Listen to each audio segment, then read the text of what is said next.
Tem coisa que o dinheiro compra e tem coisa que nem bilionário com conta na Suíça consegue alcançar.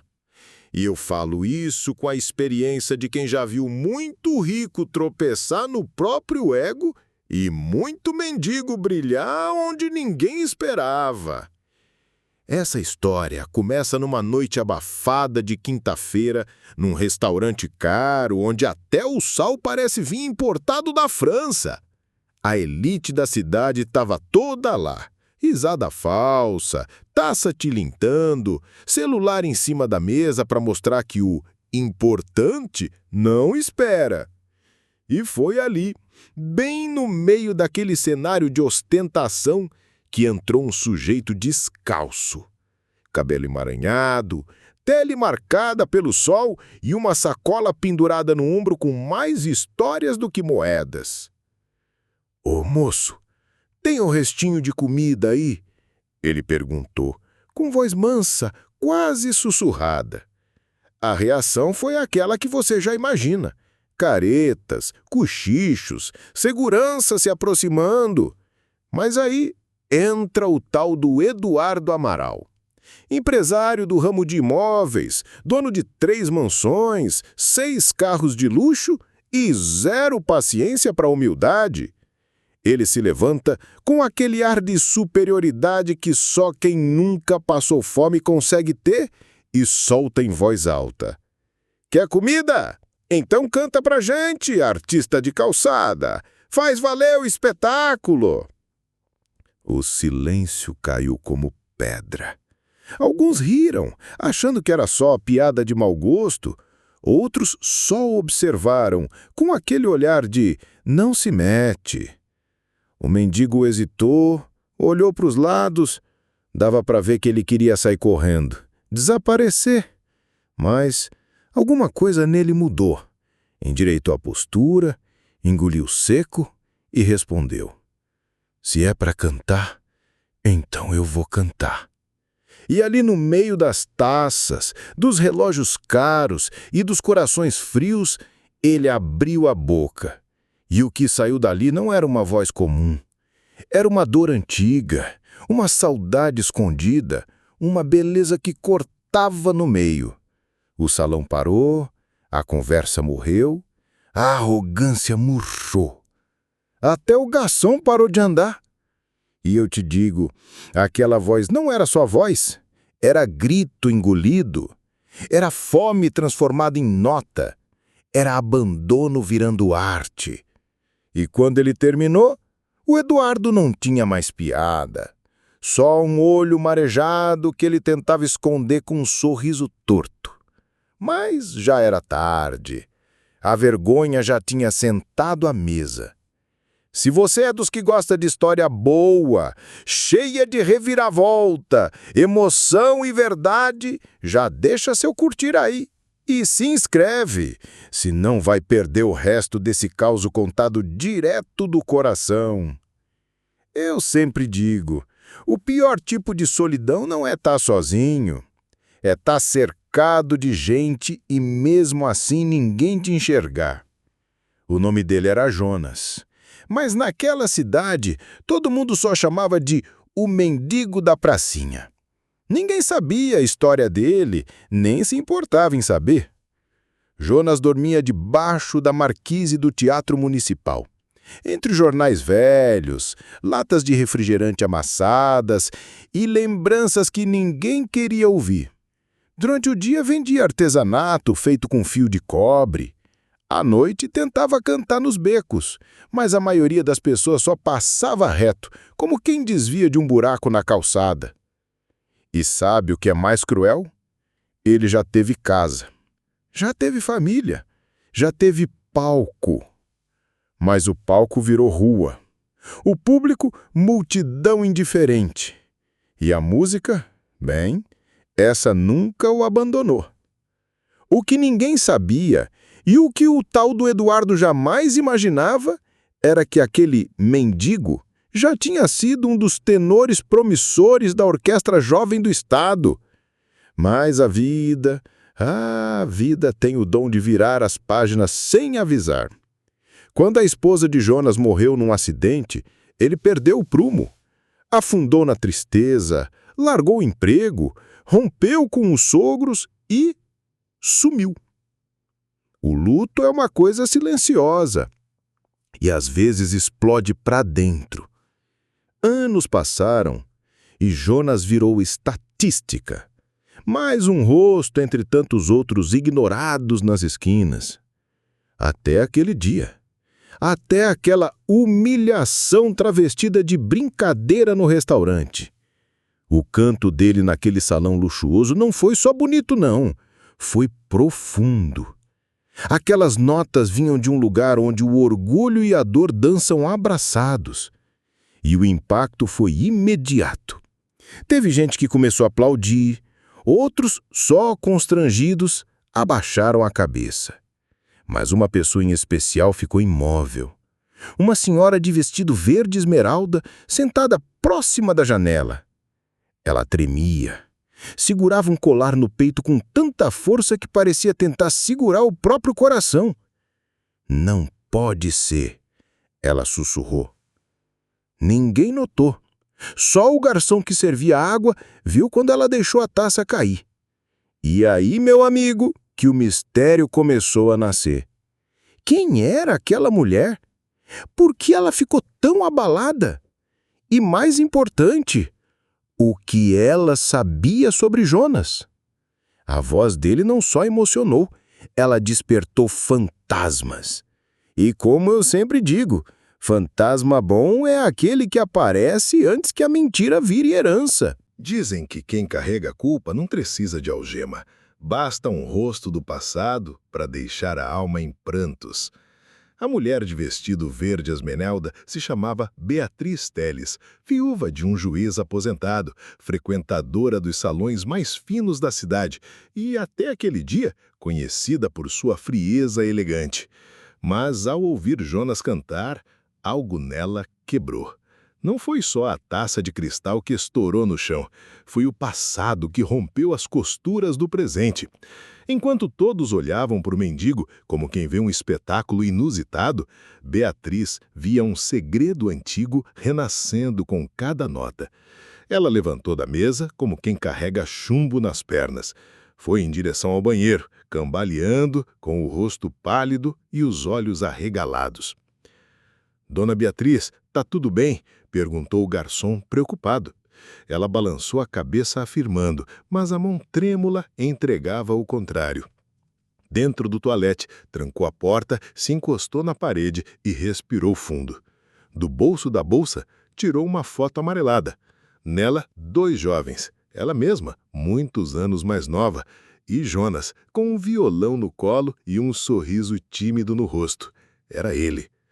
«Você ainda está vivo», ela disse com a voz embargada. Naquela noite, Beatriz não voltou para a mesa.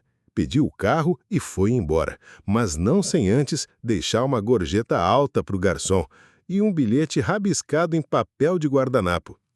«Me encontre amanhã, 10 horas, no coreto da praça. A verdade precisa cantar também». O garçom, confuso, entregou aquilo a Jonas antes dele ir embora. Jonas leu o bilhete, mas não reconhecia o nome. Beatriz Teles. Não fazia ideia de quem era aquilo. Mas alguma coisa naquele nome dava um arrepio, como se o passado estivesse cutucando o ombro dele de novo. Ele guardou o papel com cuidado, como quem segura uma faísca de esperança. Naquela noite, Jonas não dormiu no banco da praça, nem debaixo da marquise. Dormiu sentado com os olhos abertos, encarando a lua, tentando lembrar de um nome que parecia familiar demais.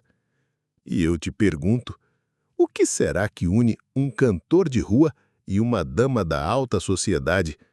O que a voz dele fez renascer no peito daquela mulher? Amanhã, às 10 horas, as perguntas ganhariam boca. Mas o que ninguém esperava era quem mais apareceria naquele coreto. Tem lugar que guarda mais segredo que confessionário. Na Cidade Velha, esse lugar era o coreto da praça.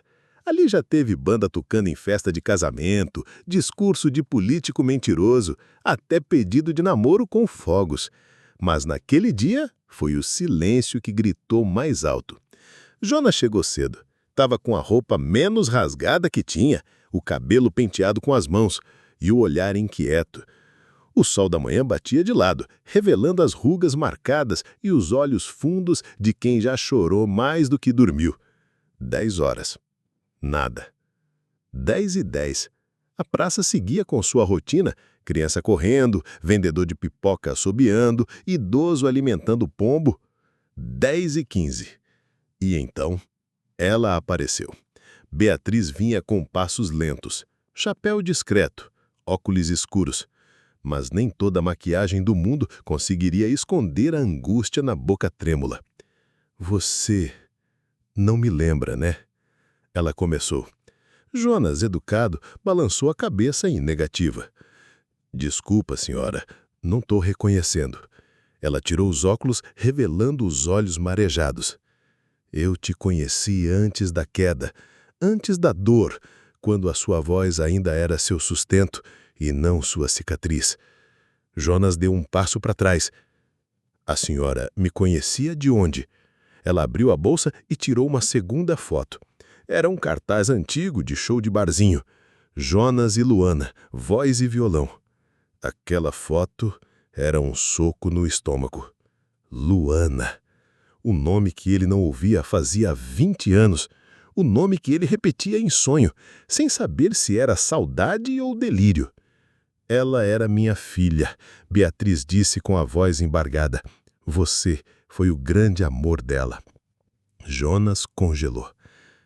Não pode ser. Mas era. A mulher que ele amou, que morreu num acidente de carro, que deixou um buraco na alma dele, era a filha daquela senhora elegante que agora estava à sua frente, com a dor encolhida nas mãos. Beatriz, pela primeira vez em anos, chorou na frente de alguém que ela considerava inferior. E Jonas, pela primeira vez em anos, sentiu que alguém enxergava ele como humano. Eu te procurei, Jonas. Quando a Luana morreu, você sumiu. Eu quis te odiar, quis culpar você, mas agora entendo. O silêncio tomou conta dos dois. Até que ela perguntou. Você sabia do bebê? O mundo pareceu parar. Que bebê? E aí, meu amigo, o tempo virou faca, porque a resposta que estava para vir ia cortar mais do que lembrança. Tem pergunta que não devia ser feita, e tem resposta que, quando vem, deixa tudo de cabeça para baixo. Que bebê? Jonas repetiu com a voz já falhando. Beatriz não respondeu imediatamente.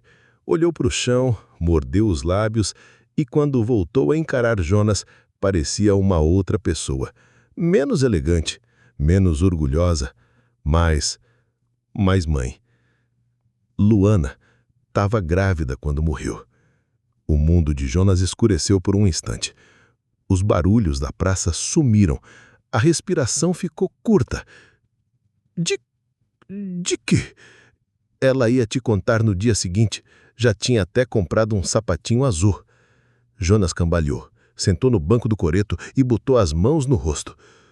O tempo inteiro, todo aquele luto, e ele nem sabia? E onde está esse bebê? Beatriz hesitou. Ele foi criado por mim e meu marido. A gente nunca contou a verdade. Ele cresceu achando que era nosso filho biológico. E agora? Agora, ele é um homem, 20 anos, estuda música, como você, mas tem um vazio no peito, um que nem eu consegui preencher. Jonas não sabia o que dizer. Era como se tivessem arrancado dele mais uma vida que nem chegou a viver. Beatriz tirou uma folha dobrada da bolsa. Esse é o endereço da escola de música onde ele estuda. Vai lá, vê com seus próprios olhos. Mas, por favor, não diz nada ainda. Ele não sabe. Jonas pegou o papel com as mãos trêmulas. Parecia um mapa do tesouro, mas o tesouro dessa vez era um pedaço dele mesmo que tinha sido escondido por 2 décadas. Qual o nome dele? Perguntou com a voz embargada. Gabriel. Jonas repetiu em silêncio. Gabriel. como se o nome fosse uma oração. Beatriz se levantou. Antes de ir embora, olhou para ele com sinceridade rara. Você ainda canta bonito, Jonas, mas agora canta para o seu filho, mesmo que ele ainda não saiba quem você é. E foi embora, deixando para trás o mendigo e despertando o pai que ele nunca teve a chance de ser. Mas eu te aviso, reconciliação não é estrada reta, principalmente quando tem mentira no meio do caminho. E Gabriel já estava começando a desconfiar de tudo. Capítulo 6. O silêncio do sangue. Dizem que o sangue chama, mesmo que não saiba o nome, mesmo que nunca se viu. Naquela tarde, Jonas foi até a escola de música indicada no bilhete. Não entrou, ficou do lado de fora, sentado num banco, observando os jovens entrarem e saírem com seus instrumentos, suas mochilas, suas vozes esperançosas. E então ele viu. Um garoto magro, alto, cabelo encaracolado e um estojo de violino nas costas. Andava apressado com o fone nos ouvidos, mas tinha um jeito que doía em Jonas. Era como ver um reflexo do que ele tinha sido. Gabriel, sussurrou. Ele não sabia o que fazer. Se levantava para ir até lá, as pernas travavam.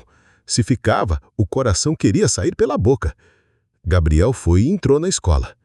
Jonas continuou ali, estático. No outro dia, voltou. E no outro também. Até que um dia Gabriel saiu mais tarde e começou a tocar violino no pátio. E Jonas chorou. Não era uma música qualquer. Era a mesma melodia que ele cantava para Luana nas noites em que ela não conseguia dormir. Era a música deles. Como aquele menino sabia disso? Na semana seguinte, Jonas criou coragem. Foi até a portaria e perguntou. Aquele jovem, o que toca violino ali, é Gabriel? O porteiro simpático respondeu. É sim, filho da dona Beatriz, né? Moleque talentoso, tá preparando o recital de formatura. Vai ser sábado agora. Recital? Jonas quase repetiu sem voz. É, aberto ao público. Só pegar convite ali com a secretaria. Jonas agradeceu e foi embora. Mas antes deu uma última olhada para o pátio. Gabriel estava lá, tocando, de olhos fechados.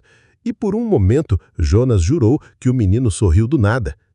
Mas o que ele não sabia é que Gabriel já tinha notado aquele senhor estranho que observava de longe. Chegando em casa, Gabriel perguntou. Mãe, quem é aquele homem que fica me olhando na escola? O mendigo do banco? Beatriz congelou. Homem? Que homem? Sei lá, ele aparece todo dia, não fala com ninguém. Só fica me olhando, parece emocionado. Beatriz disfarçou. Deve ser só um morador de rua curioso, nada demais. Mas Gabriel não acreditou, porque desde que começou a ver aquele homem, ele começou a ter sonhos, com uma voz, com uma canção. E no sonho, ele era pequeno, e alguém o embalava nos braços cantando. O passado, minha gente, tem o dom de voltar até nos sonhos. E nesse caso, ele estava prestes a subir no palco. Sábado chegou com um céu limpo e azul como poucos. Mas no peito de Jonas, a tempestade já estava formada fazia dias. Ele acordou cedo, tomou banho numa torneira pública da praça e vestiu a roupa mais limpa que tinha. Uma camisa listrada e calça social que ele tinha guardado desde os tempos de cantor, como quem guarda um pedaço da própria dignidade. O recital ia acontecer no auditório da escola. Público aberto, mas assentos marcados. Jonas não tinha convite, mas tinha algo mais forte: urgência. Na entrada, foi barrado. Senhor, desculpe, o evento é para convidados. Ele ficou ali, imóvel. Até que uma moça da limpeza, que sempre o via na praça e sabia da educação dele, cochichou algo com o porteiro. Deixa ele entrar. Ele só quer ouvir. E assim, Jonas entrou.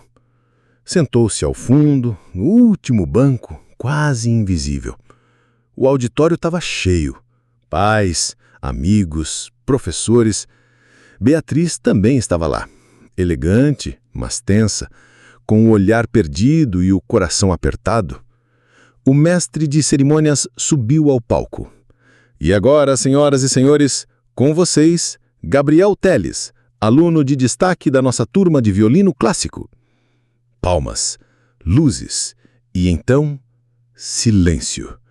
Gabriel subiu no palco com passos firmes, mas algo nele estava diferente. O olhar buscava algo na plateia, como se procurasse um rosto que não conhecia, mas que o chamava mesmo assim. Ele se sentou, ajeitou o violino no ombro e começou a tocar. A melodia era suave no começo, mas carregada. Era a mesma que ele sempre tocava nos ensaios, mas dessa vez tinha algo diferente. Ele parecia tocá-la para alguém. Lá no fundo, Jonas segurava o choro. Cada nota era uma faca e um abraço ao mesmo tempo. Beatriz olhava para ele de vez em quando, sentia culpa, medo e algo pior, dúvida. E então, no meio da música, Gabriel parou. Silêncio. O público se entreolhou, confuso. Gabriel levantou-se e falou no microfone. Desculpem, eu sei que devia só tocar, mas tem algo que preciso dizer. Todos ficaram em alerta. Essa música eu não aprendi com partitura. Ela vem de um lugar que eu nem sei explicar.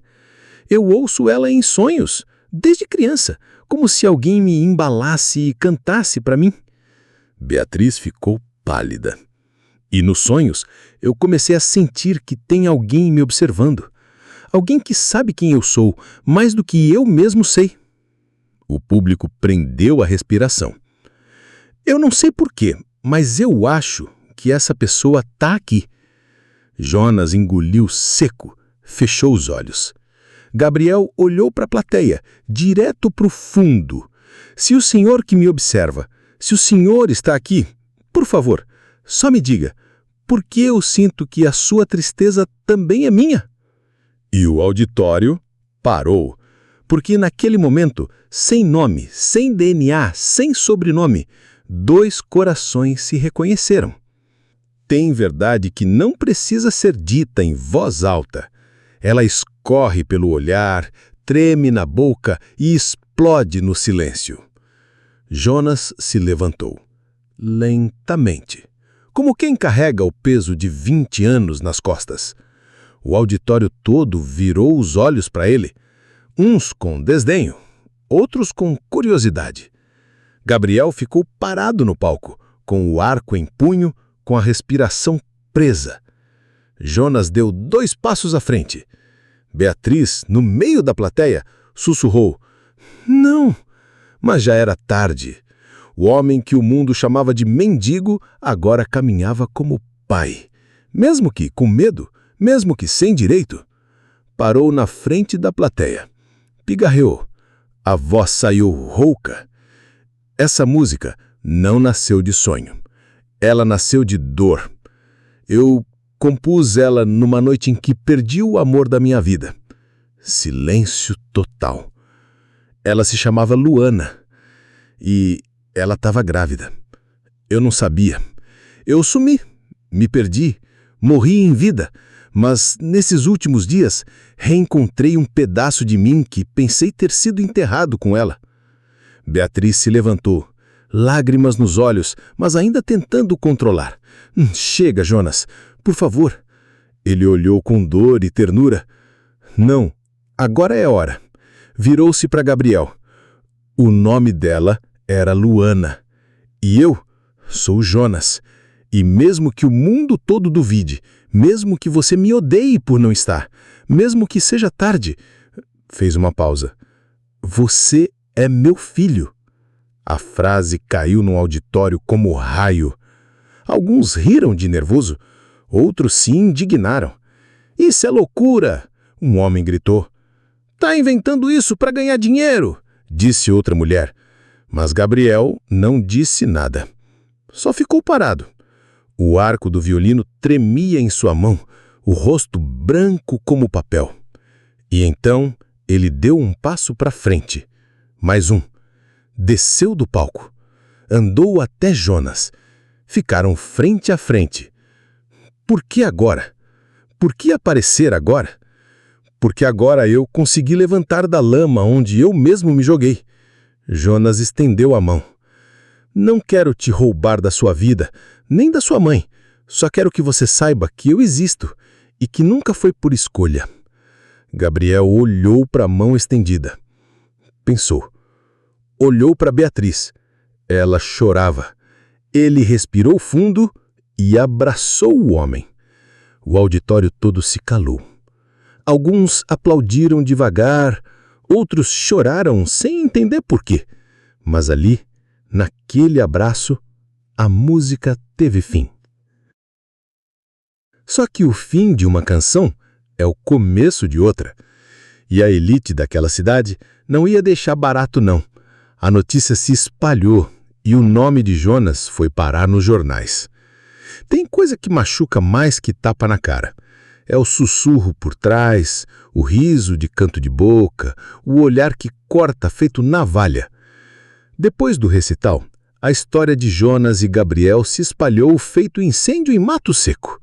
Um vídeo do discurso viralizou nas redes. Alguém da plateia filmou tudo. Em 2 dias, já tinham montado até montagem com música triste no fundo. Mendigo emociona a plateia ao revelar que jovem músico é seu filho. Do lixo ao palco, a história de um reencontro improvável. Ex-morador de rua seria pai de estudante prodígio, diz vídeo. Mas o que parecia bonito virou circo. Programas de TV começaram a procurar Gabriel. Jornais queriam entrevista com Jonas. Influencers gravavam vídeos reagindo à história com cara de choro fake e comentários vazios. Gente, olha isso! Eu tô em lágrimas. Esse mendigo, esse senhor é a prova viva de que todo mundo merece uma segunda chance. Hipocrisia tem perfume caro e fala doce, mas fede igual. Beatriz, pressionada, tentou proteger o neto. Gabriel, não dê entrevista. Isso vai destruir a sua carreira. Vai virar piada. Mas ele estava confuso demais para tomar qualquer decisão. Já Jonas foi procurado por uma ONG de música. Queremos te dar voz de novo. Um projeto social. Um palco para sua história. Ele hesitou. Aceitar podia parecer oportunismo, mas recusar era negar a chance de cantar com dignidade. Desde que não me usem como troféu, eu topo, respondeu. Enquanto isso, alguns colegas de Gabriel começaram a cochichar pelos corredores. Sabia que o pai dele é mendigo. Deve estar com ele só por fama. Imagina a vergonha, ele mentiu a vida inteira. E o pior, Gabriel começou a duvidar de si mesmo. Será que estava sendo usado? Será que Jonas só queria aparecer? E Jonas também sofreu. Certa noite, foi até uma padaria e tentou comprar um pão. Aqui a gente não atende pedinte, meu senhor. Eu tenho dinheiro. Mesmo assim, você não pertence aqui. Rejeição, minha gente, é um eco que machuca mesmo quando a gente já ouviu 1000 vezes. Gabriel viu tudo aquilo e se revoltou. Por que as pessoas acham que mendigo não tem história? Que dor só vale quando vem com paletó? Beatriz respondeu, com a voz baixa. Porque a verdade dói, filho, e gente rica não gosta de se ver no espelho da pobreza. E aí ficou claro. Não bastava cantar, não bastava ser pai. Tinha que lutar para existir. Mas o mundo ia descobrir que a música de Jonas não cabia em caixa nenhuma. Tem coisa que machuca mais que tapa na cara.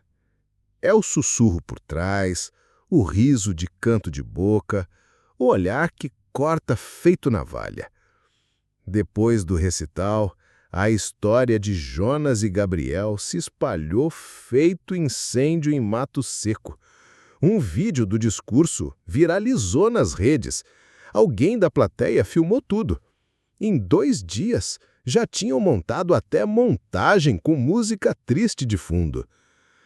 Mendigo emociona a plateia ao revelar que jovem músico é seu filho. Do lixo ao palco, a história de um reencontro improvável. Ex-morador de rua seria pai de estudante prodígio. Diz vídeo. Mas o que parecia bonito virou circo. Programas de TV começaram a procurar Gabriel. Jornais queriam entrevista com Jonas. Influencers gravavam vídeos reagindo à história com cara de choro fake e comentários vazios.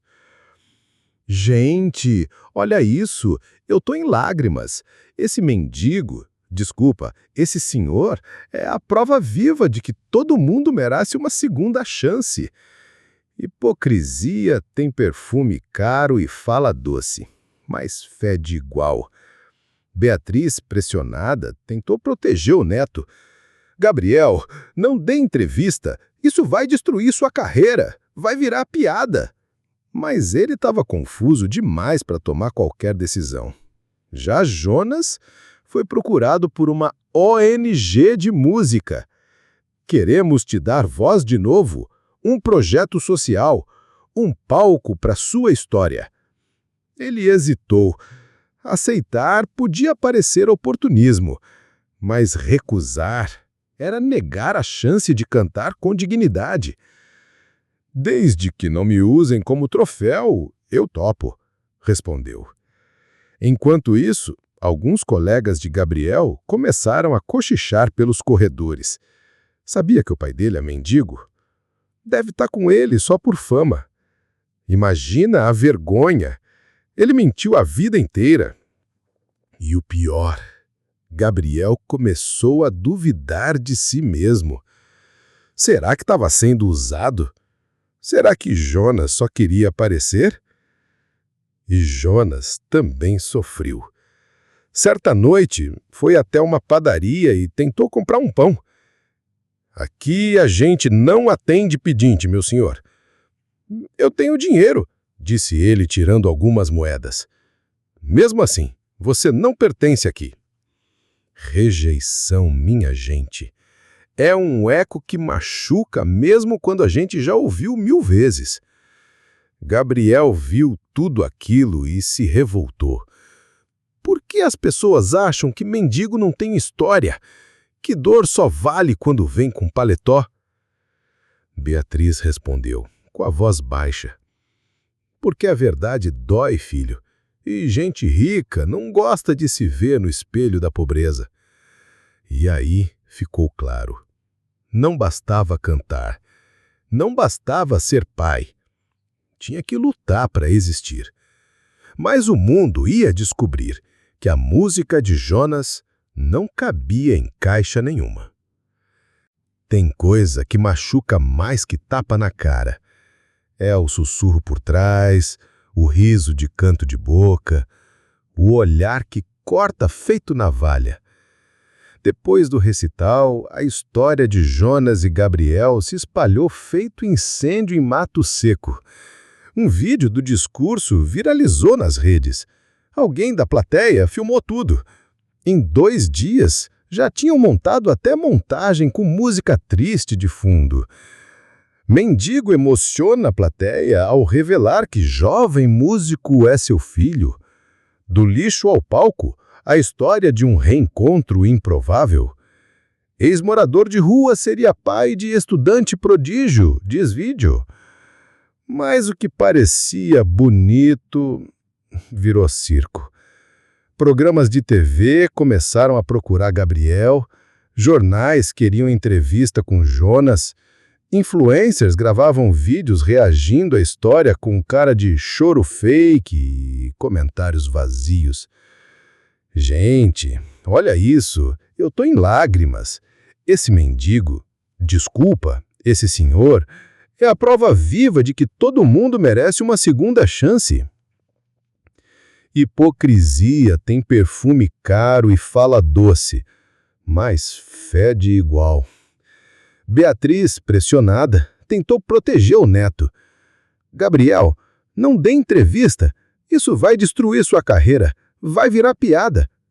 Mas ele estava confuso demais para tomar qualquer decisão. Já Jonas foi procurado por uma ONG de música. Queremos te dar voz de novo, um projeto social, um palco para sua história. Ele hesitou.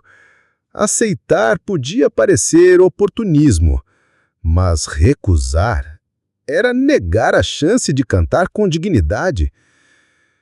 Desde que não me usem como troféu, eu topo, respondeu. Enquanto isso, alguns colegas de Gabriel começaram a cochichar pelos corredores. Sabia que o pai dele é mendigo? Deve estar com ele só por fama. Imagina a vergonha. Ele mentiu a vida inteira. E o pior, Gabriel começou a duvidar de si mesmo.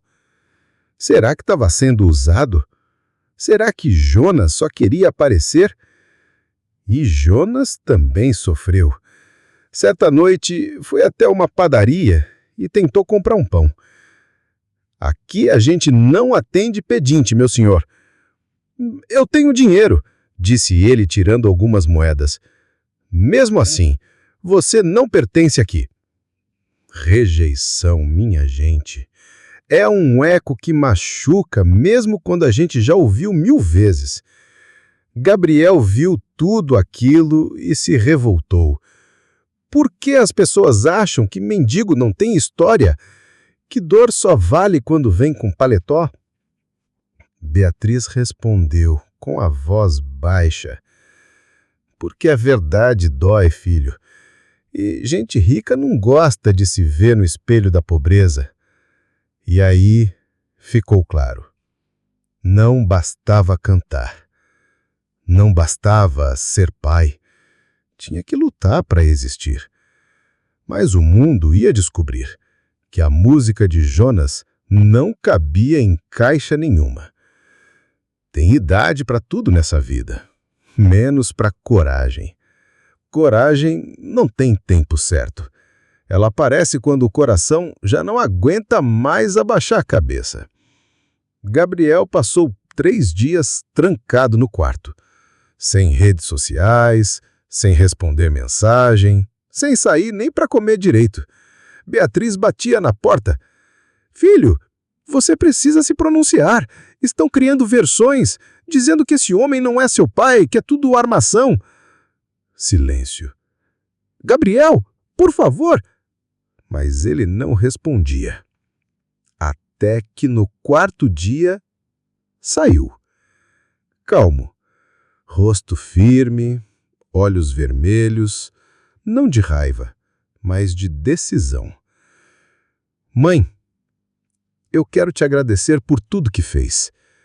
Por me criar, por me dar educação, por não me deixar faltar nada. Beatriz respirou profundo. Já sentia o peso da próxima frase. Mas agora, eu preciso conhecer minha origem. Ela se encolheu. E o que você vai fazer? Vou me apresentar. Publicamente. Com ele. No mesmo palco. Você enlouqueceu? Vai manchar sua carreira antes mesmo de começar. Ou vou começar ela com a verdade. No sábado seguinte, Gabriel alugou um teatro pequeno da cidade. Pagou com o dinheiro que vinha juntando há anos, economias da avó, aulas particulares que dava em silêncio, cachês de evento de igreja. Imprimiu convites simples. Nada de patrocinador, nada de banner gigante, só um nome no topo do papel. Concerto. Voz e cordas. Gabriel e Jonas. A cidade tremeu. O jornal local estampou. Jovem prodígio tocará com morador de rua que diz ser seu pai. Os colunistas sociais riram. Performance de autoajuda ou exposição desnecessária? Performance de autoajuda ou exposição desnecessária? Mas o teatro lotou. Na noite do evento, Jonas entrou pelo fundo, de terno emprestado, sapato 2 números maiores, cabelo penteado com água e esperança. Gabriel o esperava no palco, com 2 microfones montados e uma cadeira ao lado do banco do violino. "Tá pronto?" perguntou Jonas, nervoso. "Tô mais pronto do que nunca estive." Luz baixa, silêncio. E então o impossível aconteceu. Jonas começou a cantar, e Gabriel o acompanhou com o violino. Era como ver 2 tempos se encontrando. O ontem ferido, o hoje decidido, e o amanhã nascendo ali. Quem estava na plateia chorou sem vergonha. Quem duvidou, aplaudiu em pé. Beatriz assistia da primeira fila, não com orgulho, nem com mágoa, com aceitação. E talvez um fio de alívio, porque finalmente a música encontrou sua casa. Mas ainda faltava uma coisa, a verdade completa. E ela viria não de Jonas, nem de Gabriel, mas de alguém que ninguém esperava. Tem silêncio que parece paz, mas, na verdade, é só uma bomba esperando o momento certo para explodir. 3 dias depois do concerto, Gabriel recebeu um envelope, sem remetente, sem carimbo, só o nome dele escrito à mão. Gabriel. Achou estranho. Abriu com cuidado. Dentro havia uma carta amarelada pelo tempo e uma folha de exame. A letra era caprichada, de mulher, e começava assim: "Meu filho, se um dia essa carta chegar até você, é porque a verdade venceu." A carta era de Luana, a mãe que ele nunca conheceu, escrita poucos dias antes do acidente.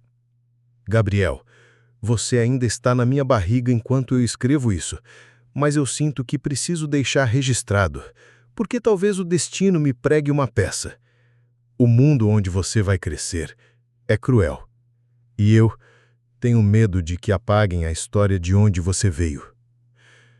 As mãos de Gabriel tremiam. A carta continuava: "Seu pai se chama Jonas. Ele é músico, ele é amoroso. Ele canta como se cada nota fosse uma parte do nosso futuro. Se algo me acontecer e você crescer sem ele, não acredite no que disserem. Ele nunca me abandonou. Ele só se perdeu, como muita gente se perde quando o amor vai embora." Gabriel engoliu seco. Mas a folha que veio junto foi o que o desarmou de vez. Era um teste de paternidade, datado de 20 anos atrás, assinado por Beatriz e pelo então marido juiz. No resultado, a confirmação: Jonas era sim o pai biológico. Mas o papel nunca foi entregue. No rodapé, uma observação feita à mão: "Não contar, melhor para o futuro da criança." Gabriel sentiu o chão sumir. Foi até a casa da avó. Mostrou a carta, o exame, as lágrimas. Beatriz desabou. Eu só queria te proteger." "Proteger de quê, vó? De saber quem eu sou?" Ela chorava. "Eu perdi minha filha, e naquele desespero quis te segurar só para mim. E depois, quando vi você crescendo tão bem, eu tive medo. Medo de que ele te levasse para a lama onde se afundou. Mas ele não te levou. Foi você que o puxou de lá." Gabriel respirou fundo. Não gritou, não acusou. Só disse: "Eu amo a senhora, mas agora eu preciso caminhar com os 2 pés, e um deles é dele." E como eu sempre digo, a verdade é como música boa. Quando começa a tocar, não tem quem segure, mas tinha mais gente ouvindo essa canção. E uma pessoa ia fazer algo que Jonas jamais esperava. Tem nome que a gente enterra, tem rosto que a memória tenta apagar, mas o destino é teimoso. Ele pega aquilo que a gente varre para debaixo do tapete e coloca bem no meio da sala. Era uma tarde de quarta-feira. Jonas tinha acabado de sair de uma entrevista com a ONG de música. Estava animado. Iam começar um projeto com jovens da periferia. Ia dar aulas, cantar, ajudar outros a não se perderem como ele. Ao atravessar a rua, alguém gritou: "Jonas!" Ele parou. Virou devagar. Um homem de meia idade, bem vestido, olhos fundos. Tinha um dente torto e um andar ligeiramente manco. "Você não me reconhece, né?" Jonas apertou os olhos. "Deveria?" "Sou o Caio Tavares. A gente estudou junto na escola técnica de música. Você, eu e o Olavo, lembra?" Jonas engoliu seco. "Caio?" "Isso, eu mesmo. Sumido, hein? Quando vi sua história no jornal, quase não acreditei. Jonas, o tenor da orquestra, morando na rua. Mas olha só, tá de volta." Eles se sentaram num banco. Caio continuou: "Jonas, tem uma coisa que eu preciso te contar, e deveria ter feito isso há 20 anos. Agora você me deixou nervoso." Caio respirou fundo. "Na noite do acidente, a Luana não estava sozinha." "Como assim?" Ela estava comigo. Quer dizer, comigo e com o meu irmão. Tinha saído de casa furiosa. Disse que vocês tinham brigado feio. A gente bebeu um pouco, riu, e ela disse que ia embora sozinha. Eu devia ter impedido. Devia ter ido com ela, mas deixei. E depois, bem, você sabe." Jonas abaixou a cabeça. "Por que tá me dizendo isso agora? Por que me doía ver o mundo te chamando de covarde, dizendo que você a deixou, quando, na verdade, ela te amava, só estava com raiva. Ela ia voltar." Jonas sentiu os olhos encherem. "E por que nunca me procurou? Porque eu fui covarde também. Mas agora, vendo você ali no palco com seu filho, eu percebi que não dá para adiar o que a gente deve." Jonas o abraçou.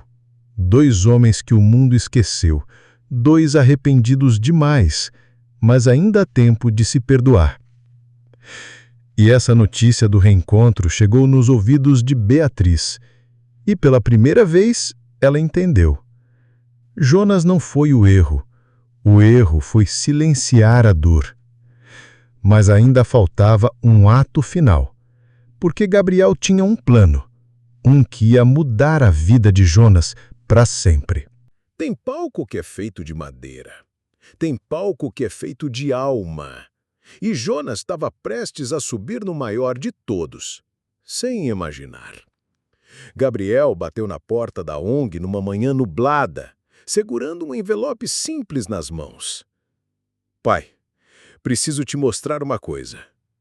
Jonas, que ainda se assustava quando ouvia a palavra pai, olhou com o cuidado de quem já perdeu tudo e teme perder de novo. "O que foi, filho?"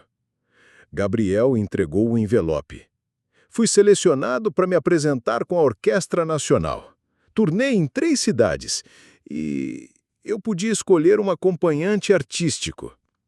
Jonas segurou o envelope com mãos trêmulas. "Você quer que eu vá com você?" Gabriel riu. "Não, eu quero que você cante comigo." Jonas recuou. "Isso é grande demais. Eles não vão aceitar alguém como eu." "Alguém como você?" Gabriel levantou a voz. "Você tem mais história que todos os professores de canto que eu já tive. Sua voz curou gente que nunca nem te ouviu. Pai, é com você que eu quero dividir o palco, não só como artista, como filho." Jonas ficou em silêncio por alguns segundos. Depois, chorou. Mas dessa vez, não era dor, era reconhecimento. No dia da apresentação, o teatro era outro.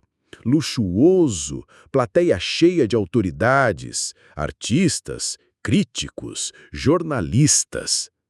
Gabriel entrou primeiro, violino em punho, postura firme, coração aos pulos. Logo depois entrou Jonas. Terno novo, barba feita, cabelo alinhado, mas os olhos... os olhos eram de menino. Menino que voltou para casa. Murmúrios surgiram. É ele, o pai, o morador de rua. Não acredito que deixaram isso acontecer. Mas quando Jonas abriu a boca, o teatro calou. A voz dele preencheu cada espaço como se fosse feita de luz líquida. Cantou uma música nova, escrita por ele e Gabriel, com um nome simples, mas pesado: Chão. Porque antes de subir no palco, ele precisou conhecer o chão. Aplausos de pé. Críticos renderam elogios. Reportagens destacaram a performance como a mais comovente da temporada. Mas o melhor veio depois. Um menino de 8 anos, da plateia, correu até Jonas no camarim. Moço, minha mãe disse que você morava na rua. Eu moro na rua também. Você acha que eu posso virar cantor? Jonas se abaixou, olhou nos olhos do menino e disse: Você pode virar o que quiser, meu filho. Só não pode deixar o mundo te convencer do contrário. Então, aquela noite não foi só um show, foi resposta. Para todos os olhares tortos, para toda a humilhação, para cada migalha negada. Mas ainda faltava uma última coisa: um acerto de contas com quem começou tudo. Tem gente que nunca pede desculpa, mas o mundo dá um jeito de colocar o arrogante na fila da humildade. Era uma tarde comum, dessas em que o céu parece não saber se vai chover ou esquentar. Jonas estava saindo da ONG quando ouviu uma voz conhecida. Nunca imaginei que você ia durar tanto tempo no palco. Virou devagar. Ali estava Eduardo Amaral, o mesmo empresário que meses antes tinha mandado Jonas cantar no restaurante para humilhá-lo. Bem vestido como sempre, mas agora com uma expressão diferente. Não era arrogância, era desconforto. Jonas respirou fundo. E eu nunca imaginei que você ia me reconhecer de pé. Achei que ia continuar me vendo só por baixo da sua bota. Eduardo forçou um sorriso. Eu só fiz uma brincadeira. Engraçado. Eu quase morri por causa da sua brincadeira. Mas sabe o que me salvou? A mesma coisa que você tentou usar contra mim. A minha voz. Eduardo baixou a cabeça. Pela primeira vez, parecia sem script. As coisas não tão boas para mim. Meus negócios desandaram. Muita gente me abandonou. E aí, me vi assistindo aquele vídeo seu com o menino. Aquele concerto. Jonas olhou para ele firme. A vida é curiosa, né? Um dia você humilha um homem faminto num jantar. No outro, você é quem está com fome de respeito. Eduardo engoliu seco. Eu queria saber se posso ajudar de alguma forma. Jonas deu uma risada seca. Agora? Eu sei que parece interesse, mas eu errei. Muito. E vendo tudo que você construiu, eu me envergonhei de quem eu fui. Jonas ficou calado por alguns segundos. Depois, pegou um papel do bolso, um panfleto do projeto social da ONG, e entregou.